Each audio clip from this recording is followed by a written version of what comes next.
Welcome to another episode of Guess Your Productivity Bottleneck and 3 questions or less. Today's guest, as you can tell, this is going to be lots of fun. Today's guest is Arielle Minicozzi Figueroa, and she is the founder and CTO of Sphynx Automation. They're the automation experts for fintech and service-based professionals. Welcome, Arielle. Welcome. Thank you, Lisa. Are you ready to play? I'm ready, Lisa. Let's go. All right. So question number 1, what is preventing you from getting everything that you want to get done each day? Oh boy, it's definitely me, of course. Isn't that I would say for sure though, being totally honest, I have procrastination because I have anxiety around things I think are going to take long. And it's funny, I was actually just talking to Mark, my husband / business partner, about this last night. And I said to him, I have this problem. Whenever I think something's going to take super long, I put it off and I try to work on anything else. Not because I think it's going to be hard, but just because I'm like, oh, I don't want to sink that much time into it. But lo and behold, I end up spending more time procrastinating on whatever I was supposed to be doing than I would have done doing it. And when I finally get around to it, it ended up only taking me like 10, 15 minutes at the most. That's not a long time. Not at all. And so question number 2, has this always been a challenge or is it something recent? I think it's been more recent, to be honest with you, Lisa. I've never been one to procrastinate in general, but I just feel like this year has been so crazy. We've been traveling, we've had an election, we've had COVID, we've had all kinds of unexpected turns of event. And I think that my mental state, just in general, has been okay. I'm ready to have a little bit of a break, and that builds up and spills over into my work life. Okay. So question number 3, fingers crossed. What is talk to me about your self-care routine? For me, self-care involves getting a good night's sleep. I am not a morning person if I do not get a full 8 or 9 hours. I can thrive on less if I have to, or I should say rather, I can survive on less if I have to, but I thrive when I get a really good night's sleep.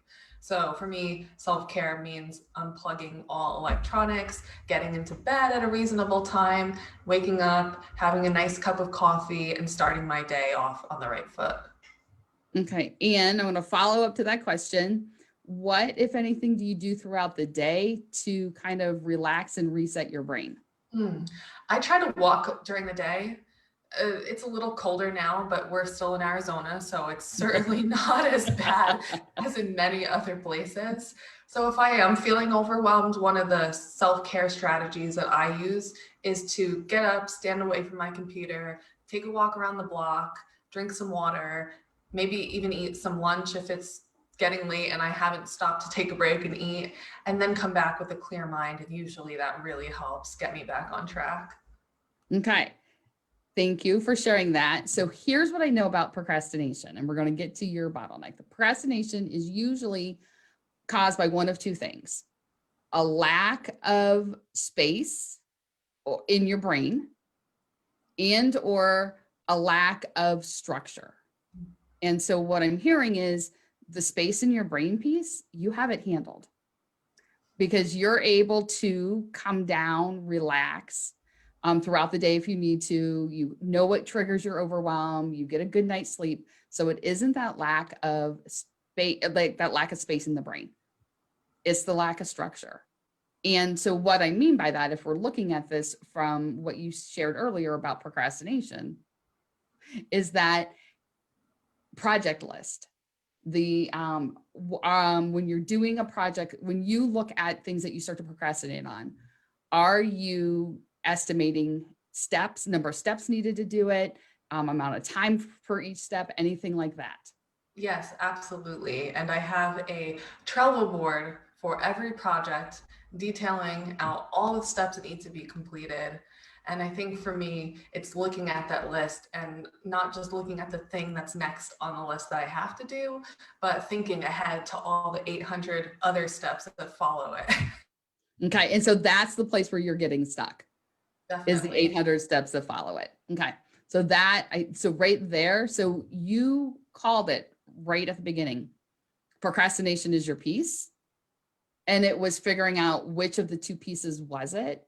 And it's not brain space, it's the structure piece. And so then your next part is to figure out, how can you create that bridge so that you're not stopped because you're looking at the next 800. Yeah, you're You're right. just looking at the next one, and then the next one. Definitely. I know that to be so true. You hit the nail on the head, Lisa. Yes. Yes, good. You had me there for a minute. I was like, I think she's got a really good feel for what it is. Let's see if we can dig a little deeper. So what we just went through, and for those of you who are watching this live, what we went through was the AWE process: awareness, work, and evaluation. So the awareness is the place where we dig in and find the actual real problem. So Arielle was right. It is procrastination. And she's doing half of it already. And so that's your W piece, that work piece. She already has the self-care taken care of, in the quiet time and the space to reset her brain.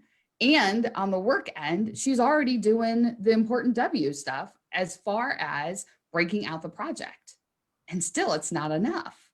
It's that next piece of, how do I just focus on what's in front of me and turn off the rest? And so that's the piece to create, whatever that may look like. It may be a setting on the Trello board where you can hide the rest as you do it. It could be a Post-it note on the computer hiding the rest, or one that says focus on only this one. Like, that's that work phase. That's the part where you look at, what's the structure I can put in so that I'm actually looking at the next item and not all the rest. And then that last phase is E, for evaluation. And this is the part that we can fix something and then not come back to make sure either A, it actually worked, our solution, or B, that there wasn't unintended consequences. And that happens a lot, where we'll fix one thing and then the trickle down effect means that there's some other things that happen along the way that get a lot out of balance. And so that's your E, evaluation part of the AWE method. I just want to go back in and make sure. So whatever you choose as your, I'm only going to focus on this right now solution, you want to check back in a couple of days and make sure it hasn't caused another problem along the way. So thank you for playing. I'm super excited. We got to dug in a little bit deeper and found your bottleneck. How'd it feel? Great, actually. You really hit the nail on the head. I appreciate that so much. Oh, it is always my pleasure. And those of you watching, if you want to play too, and you're willing to share what's going on in your life with those around in the group, please post below and we will make that happen. Thank you so much, Lisa. And thank you everybody for watching. We'll see you next time.